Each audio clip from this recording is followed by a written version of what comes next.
लालची बूढ़ा। चंदनपुर नामक गांव में एक बूढ़ा और उसकी पत्नी गांव में अपनी छोटी सी झोंपड़ी बनाकर रहा करते थे।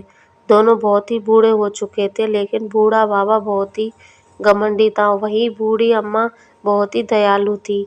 एक दिन जंगल में बूढ़ा, अरे वाह वाह, कितने सुंदर फल हैं, वाह मेरा मन तो ललचा ही गया इन सुंदर सुंदर फलों को देखकर। भूख भी बहुत तेज लग रही है। हाँ चलो इन्हीं फलों को खाया जाए। फल खाते हुए बूढ़ा, अरे वाह क्या स्वादिष्ट फल हैं, वाह वाह बहुत मज़ेदार, इतने मीठे फल तो मैंने कभी नहीं खाए। रास्ते से गुजरता हुआ भिक्षुक बूढ़े को देखकर, अरे वाह कितने सुंदर और चमकदार फल हैं, अगर मुझे थोड़े भी खाने को मिल जाते तो। वैसे भी बहुत जोरों की भूख लगी है, थोड़े फल मुझे भी दे दीजिए ना, मुझे भी थोड़े फल दे दीजिए। बूढ़ा, अरे चल भाग यहाँ से, मैं तुझे एक भी फल नहीं दूंगा, बहुत भूख लगी है मुझे। ये सारे फल मेरे हैं, मैं ही इन्हें खाकर अपनी भूख मिटाऊंगा। हाँ बहुत ही स्वादिष्ट फल हैं, वाह। भिक्षुक, मैं एक भिक्षुक हूँ, कई दिनों से भिक्षा न मिलने के कारण बहुत ही भूखा हूँ। अगर तुम इन फलों से कुछ फल मुझे दे दोगे तो मेरी भूख शांत हो जाएगी। मुझ पर दया करो, पुण्य मिलेगा बाबा। बूढ़ा, अरे नहीं, मुझे कोई पुण्य नहीं चाहिए तुमसे। इतने स्वादिष्ट और मज़ेदार फलों में से मैं एक भी फल किसी को नहीं दूंगा। हाँ चलो जाओ यहाँ से, मुझे इन मज़ेदार फलों का आनंद लेने दो। बूढ़ा बहुत ही निर्दय और भुक्कड़ है। अपनी भूख के आगे उसे भूखे भिक्षुक की भी भूख नहीं दिखी। भिक्षुक, जाओ मेरा श्राप है, अब से तुम जितना भी भोजन करोगे तुम्हारी ये भूख शांत नहीं होगी। तुम जो भी भोजन खाओगे वो तुम्हें अच्छा नहीं लगेगा। ये भिक्षुक का श्राप है, श्राप। लेकिन बूढ़े के ऊपर भिक्षुक की इन बातों का कोई प्रभाव नहीं पड़ा। वो मज़े से खाता रहता है। घर आकर बूढ़ा भाग्यवान, आज जंगल में एक पेड़ पर बहुत ही सुंदर सुंदर और स्वादिष्ट फल थे, खाकर मज़ा ही आ गया। वाह कितने स्वादिष्ट थे, मैं तो खूब पेट भर भर कर खा के आया हूँ। बुढ़िया, सच में इतने स्वादिष्ट थे क्या? बूढ़ा, अरे हाँ भाग्यवान, खूब सारे, लेकिन क्या मुझे बहुत ज़ोर से भूख लगने लगी है। जाओ जाओ मेरे लिए ज़रा भोजन बनाकर लेकर आओ, हाँ जल्दी जाओ। बुढ़िया, अच्छा ठीक है, अभी बनाकर लेकर आती हूँ। जिसके बाद बूढ़ी अम्मा एक बड़ी सी प्लेट में खिचड़ी लेकर आती है। खिचड़ी खाकर बूढ़ा, अरे रे छी छी, कितना खराब है, मेरा तो सारा मुंह ही कड़वा हो गया। अरे इतने वर्ष हो गए लेकिन अभी तक अच्छा भोजन नहीं बनाना सीखा। हे भगवान, ना जाने कब मुझे अच्छा भोजन खाने को मिलेगा। बुढ़िया, अरे आप क्या कह रहे हैं, फिर क्या हुआ जी, फिर आज हुआ क्या जी, क्यों ऐसी बातें कर रहे हैं? बूढ़ा, अरे भाग्यवान, तो क्या मैं झूठ बोल रहा हूँ? ये तुम्हारी बनाई खिचड़ी वाकई बेस्वाद है, मुझे तो बहुत जोरों की भूख लगी है। अगर अभी भोजन नहीं मिला तो लगता है मेरे प्राण ही निकल जाएंगे। हाँ कुछ तो सोचना पड़ेगा। दूसरे घर में झांकते हुए बूढ़ा, वाह क्या खुशबू है, वाह, अब इन्हें खाकर ही अपनी भूख शांत करूँगा मैं समोसे खाने के बाद। बूढ़ा, लेकिन ये क्या, ये समोसे खाकर भी मेरी भूख शांत नहीं हो रही, अब तो और जोर की भूख लगने लगी है। यहाँ से कहीं और चलता हूँ। हाँ घर की मालकिन, अरे अभी यहीं तो रख कर गई थी सारे समोसे, अचानक कहाँ गायब हो गए? हे भगवान, कौन ले गया यहाँ से? अब यही देखना बचा था, जरा देखो तो दिन दहाड़े चोरी हो रही है, दोबारा से बनाना पड़ेगा अब। तभी बूढ़ा चुपके से गांव के एक दूसरे घर में जाता है, जहाँ पर एक मोटी औरत चूल्हे पर बैठी खीर बना रही होती है। औरत, अरे वाह, आज तो खीर बहुत स्वादिष्ट बनी है, वाह वाह, आज तो खूब मज़े से खाऊंगी। बूढ़ा, अरे वाह खीर, आहा क्या खुशबू है, लेकिन इस मोटी के रहते कैसे खा पाऊंगा मैं ये खीर, कुछ सोचना पड़ेगा। अपनी आवाज़ से बिल्ली की आवाज़ निकालता है, जिसे सुनकर मोटी औरत थोड़ी डर जाती है। औरत, अरे रे बिल्ली आज फिर से आ गई, अभी भगा कर आती हूँ इसे। हाँ बूढ़ा आता है और खीर खाने लगता है। बूढ़ा, अरे वाह कितनी अच्छी खीर है, अरे ये सारी खीर खाने के बाद भी मेरी भूख शांत क्यों नहीं होती है। मैं यहाँ से चलता हूँ, कहीं इस मोटी औरत ने देख लिया तो अच्छा नहीं होगा। कुछ समय बाद, और अरे मेरी खीर कहाँ गई? अभी तो यहीं रख कर गई थी। कौन मूर्ख बना गया मुझे, मेरी सारी खीर खा गया। जिसके बाद बूढ़ा एक के बाद एक गांव वालों के घर में जाता है। उसके बाद बूढ़ा औरों के घर से चोरी से सबका भोजन खा जाता है, लेकिन फिर भी उसकी भूख शांत नहीं होती। अगली सुबह बूढ़ी अम्मा अपने हाथ में मिट्टी का मटका लिए जंगल में पानी लेने जा रही थी। बुढ़िया रास्ते से जाते हुए, अरे क्या हुआ, तुम रो क्यों रहे हो? बिच्छू, मैं एक भिखारी हूँ अम्मा, कई दिनों से भूखा हूँ, एक भी अन्न का दाना नहीं खाया।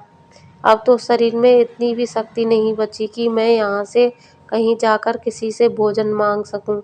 लगता है भूख के मारे मेरे प्राण ही निकल जाएंगे। बुढ़िया, अरे मैं तुम्हारे लिए भोजन लेकर आती हूँ, तुम इंतजार करना, बस अभी आई। घर पहुंचकर बुढ़िया, अरे ये आप क्या कर रहे हैं जी? बूढ़ा, अरे क्या करूं, कितना कुछ खा चुका हूँ, लेकिन मेरी तो भूख शांत होने का नाम ही नहीं ले रही। यह सब भोजन बहुत बेस्वाद लग रहा है। मैं बाहर जंगल में जाता हूँ, क्या पता कुछ अच्छा खाने को मिल जाए। बुढ़िया, ना जाने क्या हो गया है इन्हें, मेरी तो कुछ समझ नहीं आ रहा है। बुढ़िया वही खिचड़ी लेकर बिच्छू के पास जाती है जो बूढ़े ने बेस्वाद बताई थी। बुढ़िया, ये लो एक खिचड़ी खाओ, तुम्हें इसे ही खाकर अपनी भूख शांत करनी हो तो कर लो अपनी भूख शांत। बिच्छू, तुम्हारा बहुत बहुत धन्यवाद अम्मा, तुम्हारी ये खिचड़ी बहुत ही स्वादिष्ट थी, जिससे मेरी भूख शांत हो गई। तुम मुझे कुछ दुखी लग रही हो, आखिर क्या बात है, बताओ मुझे। बुढ़िया, क्या बताऊं, मेरे पति की कई दिनों से भूख ही शांत नहीं हो रही है। वो जो भी भोजन खाते हैं उन्हें वो बेस्वाद ही लगता है, उनकी भूख शांत ही नहीं होती। अब तुम ही बताओ भला मैं क्या करूं? बिच्छू, मैं सब जानता हूँ, और तुम्हारे पति को मेरा ही श्राप लगा है। उस दिन जंगल में जब एक बिच्छू का रूप धारण करके मैं तुम्हारे पति की परीक्षा ले रहा था, उसने अपने घमंड स्वभाव और अहंकार के कारण मुझे एक भी फल खाने को नहीं दिया, जिसकी वजह से ही मैंने उसे श्राप दिया। बुढ़िया, मेरे पति को माफ़ कर दीजिए बाबा, मैं बहुत दुखी हूँ। तुम्हारे दिए श्राप के कारण मेरे पति की भूख ही शांत नहीं हो पा रही है। जितना भी भोजन देती हूँ उन्हें स्वादिष्ट नहीं लगता, उनकी भूख शांति नहीं होती। मेरी सहायता कीजिए बाबा, उन्हें अपने दिए श्राप से मुक्त कर दीजिए।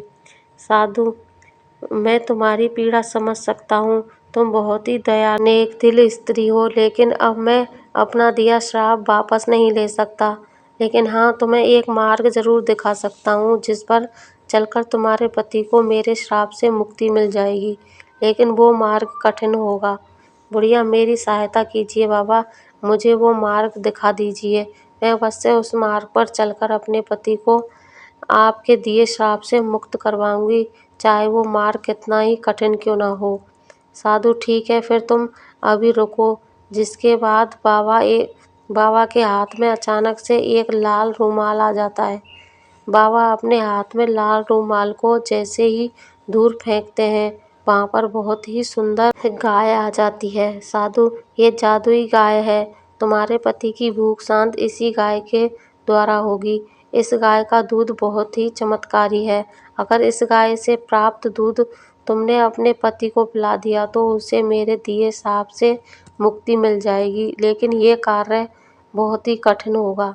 ये गाय तुम्हें तभी अपना दूध देगी जब ये तुमसे प्रसन्न होगी, अन्यथा तुम्हारे पति को श्राप से मुक्ति मिलना संभव नहीं। बुढ़िया, बाबा बिल्कुल भी चिंता मत कीजिए। साधु, अच्छा तो ठीक है, जाओ तुम ले जाओ मेरी माया को, लेकिन याद रखना अगर तुम इसे प्रसन्न नहीं कर पाई तो तुम्हारे पति का श्राप खत्म नहीं होगा, वो ऐसे ही भूखे इंसान की तरह फिरता रहेगा। गाय को घर लाने के बाद बुढ़िया, अरे गाय माता, आखिर तुम कैसे प्रसन्न होगी, सोचने दो, रुको, मैं अभी आई। हाँ हाँ, यही सही रहेगा। गाय माता के लिए इस रोटी और इस गुड़ के टुकड़ों से चूरमा बना देती हूँ, हाँ यही ठीक रहेगा। बुढ़िया, ये लो गाय माता, देखो मैं तुम्हारे लिए ये गुड़ का चूरमा बनाया, रुको अभी खिलाती हूँ तुम्हें, अभी खिलाती हूँ। बूढ़ा, अरे वाह खुशबू आ रही है, अरे वाह गुड़ का चूरमा, लाओ लाओ, बहुत ही जोरों की भूख लगी है। बुढ़िया, अरे नहीं नहीं, ये गुड़ का चूरमा तो मैंने गाय माता के लिए बनाया है, ये मैं आपको नहीं दूंगी। बूढ़ा, पागल हो गई हो क्या, देखती नहीं मुझे कितनी भूख लगी है, लाओ ये गुड़ का चूरमा दो। बूढ़ा बुढ़िया से जबरदस्ती चूरमा छीन लेता है। तभी गाय ने बूढ़े को जोर से लात मारी। बूढ़ा, अरे रे मार दिया, क्या पागल गाय है, हाय भगवान ये कहाँ से ले आई इसे, अरे टूट गई मेरी कमर, ये गाय यहाँ नहीं रह सकती, सुना तुमने। बुढ़िया, नहीं नहीं, ये आप क्या बोल रहे हैं, मैं गाय माता को ऐसे नहीं जाने दे सकती हूँ, हाँ नहीं जाने दे सकती, यही तो आपकी भूख शांत करने का एकमात्र उपाय है जी। बूढ़ा, अरे तुम पागल हो गई हो क्या है, ये मामूली सी गाय है, भला मेरी क्या भूख शांत करेगी। देखो भाग्यवान, ये पागल गाय है, ये यहाँ नहीं रह सकती, मैं बाहर जंगल जा रहा हूँ भोजन की तलाश में, मुझसे मेरी ये भूख शांत नहीं होती। हाँ बुढ़िया, अरे ना जाने कब भूख शांत होगी इनकी, गाय माता के लिए जो चूरमा बनाया था वो भी सारा खराब कर दिया, अब क्या करूं ना जाने, अब गाय माता को क्या खिलाऊंगी रात में। बूढ़ा, इधर ये भाग्यवान सो रही है, उधर आज जंगल में कुछ भी खाने को नहीं दिखाई दिया, इस भूख के कारण तो मुझे चैन ही नहीं पड़ता है, चलो थोड़ी देर आराम करने की कोशिश करता हूँ। बूढ़ा सोने की कोशिश करता है, तभी बूढ़े को गाय की चिल्लाने की आवाज़ आती। बूढ़ा, अरे ये भाग्यवान भी ना जाने इस गाय को कहाँ से उठा लाई है, इसकी ये आवाज़ तो मेरे कानों को बिल्कुल भी पसंद नहीं है, अभी बताता हूँ इस गाय को, हाँ मेरी नींद में विलम्ब कर रही है, बताता हूँ इससे। बूढ़ा, क्यों चिल्ला रही है, लगता है तू ऐसे नहीं मानेगी, हाँ अभी बताता हूँ तुझे, रुक, तू बचकर नहीं जा पाएगी मेरे हाथों से। तभी बूढ़ा उसे लाठी से मारने की कोशिश करता है, लेकिन लाठी उसे उल्टा पीटने लगता। अरे रे, ये क्या हो रहा है, ये मुझे लाठी क्यों मार रही है, बचाओ, अरे मार दिया, हाय हाय, अरे पूरी कमर ही तोड़ दी मेरी, हाय मार दिया मुझे, बचाओ। बुढ़िया, अरे रे क्यों चिल्ला रहे हैं जी, आखिर क्या हो गया है आपको, आप ठीक तो है ना। बूढ़ा, अरे वे भाग्यवान, देखती नहीं हो मुझे इस लाठी ने कितना मारा है, हाय देखो मेरी हालत। बुढ़िया, अरे ये क्या बोल रहे हैं आप, लगता है आपकी भूख ना शांत होने का असर आपके दिमाग पर भी चढ़ गया। हाँ कोई नहीं है जी, और भला ये लाठी आपको अपने आप ही थोड़े ही मारने लगेगी, आप भी ना अंदर चलकर आराम कर लीजिए, राहत बहुत हो गई है, चलिए। बूढ़ा, अरे भाग्यवान, तुम भला कहाँ मेरी कोई बात सुनती हो, इस लाठी ने ही मुझे मारा है, अच्छा आप चलो अंदर चलो, कमर में बहुत दर्द हो रहा है भाग्यवान। बूढ़ा, अरे वो भाग्यवान कहाँ हो, बहुत जोरों की भूख लगी है, लाओ लाओ जल्दी कुछ खाने को भोजन दो। बुढ़िया, भोजन कहाँ से लाऊं, भोजन मेरे पास जितना भी अनाज था वो सब तो आपको दे ही चुकी हूँ, अब तो घर में अनाज का एक भी दाना नहीं है, कहाँ से लाऊं आपके लिए भोजन। बूढ़ा, अच्छा तो ये बात है, ठीक है मैं तो बाहर जा रहा हूँ, वहाँ कुछ ना कुछ अवश्य ही मुझे खाने को मिल जाएगा। हाँ बुढ़िया, अरे ना जाने कब इनकी भूख शांत होगी, मुझसे अब इनकी और ये ऐसी हालत नहीं देखी जाती, अरे आज तो घर में एक भी अनाज का दाना नहीं है, ऐसे में गाय माता को तो भूख ही लगी रही होगी, अब क्या करूं मैं, गाय माता को ऐसे भूखा रखना तो पाप होगा। बुढ़िया, रुको गाय माता, मैं अभी कुछ लाती हूँ, ये लीजिए गाय माता, अब तो मेरे पास तुम्हें खिलाने के लिए यही एकमात्र भोजन है, तुम यही खा लो गाय माता, हाँ यही खा लो। बूढ़ा, मेरी भूख भी शांत नहीं हुई, लगता है ये मेरी गलती का ही फल है, उस दिन जंगल में अपने लालच के कारण मुझे उस बिच्छू की भूख नजर नहीं आई और एक फल भी उसे खाने को नहीं दिया, मेरी इसी गलती की सजा मुझे मिली है, मुझे ऐसा नहीं करना चाहिए था, नहीं करना चाहिए था। बुढ़िया, मैं जानती हूँ जी, ये बाबा के शाप के कारण ही हुआ है, लेकिन अब तो आपको भी अपनी गलती का एहसास हो गया है ना, ना जाने कब आपको मुक्ति मिलेगी। तभी अम्मा की नज़र गाय पर पड़ती है जो अचानक से चमकने लगती है और जिसके थनों में से दूध टपकने लगता है। यह देखकर अम्मा हैरान रह जाती है। बुढ़िया, अरे वाह, चमत्कार! लगता है गाय माता प्रसन्न हो गई। बूढ़ा, बहुत बहुत धन्यवाद गाय माता। ये पाप है, किसी भी जानवर का भोजन नहीं छीनना चाहिए जी। ये लीजिए, ये दूध की मटकी पी लीजिए, इससे जरूर आपकी भूख शांत हो जाएगी। बूढ़ा, अच्छा ठीक है, तुम कहती हो तो मैं ये दूध की मटकी पी लेता हूँ। लाओ मुझे दो। दूध पीने के बाद बूढ़ा, अरे ये क्या भाग्यवान, सच में ये तो दूध चमत्कार ही है। इसे पीते ही मेरी भूख शांत हो गई। लेकिन ये कैसे हुआ भाग्यवान? बुढ़िया, ये सब गाय माता की वजह से हुआ है जी। बाबा ने बिल्कुल सच कहा था, ये गाय चमत्कारी है, चमत्कारी। तुम्हारा बहुत बहुत धन्यवाद गाय माता। बूढ़ा, अरे ये क्या भाग्यवान, ये गाय अचानक से गायब कैसे हो गई? मेरी तो कुछ समझ नहीं आ रहा है। बुढ़िया, वो गाय वापस बाबा के पास चली गई। आप श्राप से मुक्त हो गए हैं जी। बूढ़ा, ये तुम क्या बोल रही हो भाग्यवान? मेरी भूख शांत हो गई है, लेकिन भाग्यवान ये गाय तुम्हें कहाँ मिली, बताओ मुझे। अच्छा, तो मेरी ये दशा बाबा के शाप के कारण हुई थी। सत्य है कि उस दिन जंगल में उस भूखे भिक्षु को मैंने एक भी फल नहीं दिया था, जबकि मेरे पास खूब सारे फल थे। अपने लालच और भूख से उस भिक्षु की भूख और उसकी पीड़ा को भूल गया, जो कि वही बाबा था जो मेरी परीक्षा ले रहा था। ये तो मुझे ज्ञात ही नहीं था भाग्यवान। मेरे साथ जो भी हुआ वो मेरी ही करनी का फल था। लेकिन तुम्हारी जैसी पत्नी पाकर मैं धन्य हो गया भाग्यवान। अगर तुम न होती तो मुझे कभी बाबा के दिए श्राप से मुक्ति नहीं मिल पाती। बहुत बहुत धन्यवाद तुम्हारा भाग्यवान। बुढ़िया, नहीं जी, आप मेरे पति हैं और आपके हर सुख दुख में मुझे आपके साथ रहना है। आपको श्राप से मुक्ति मिल गई, बस अब तो और मुझे कुछ नहीं चाहिए। जी हाँ, मैं बहुत खुश हूँ जी, बहुत खुश हूँ। जिसके बाद बूढ़ा और बूढ़ी अम्मा फिर से खुशी खुशी रहने लगते हैं। इस कहानी से आपने क्या सीखा, नीचे कमेंट में हमें ज़रूर बताइएगा। कहानी अच्छी लगे तो लाइक शेयर कर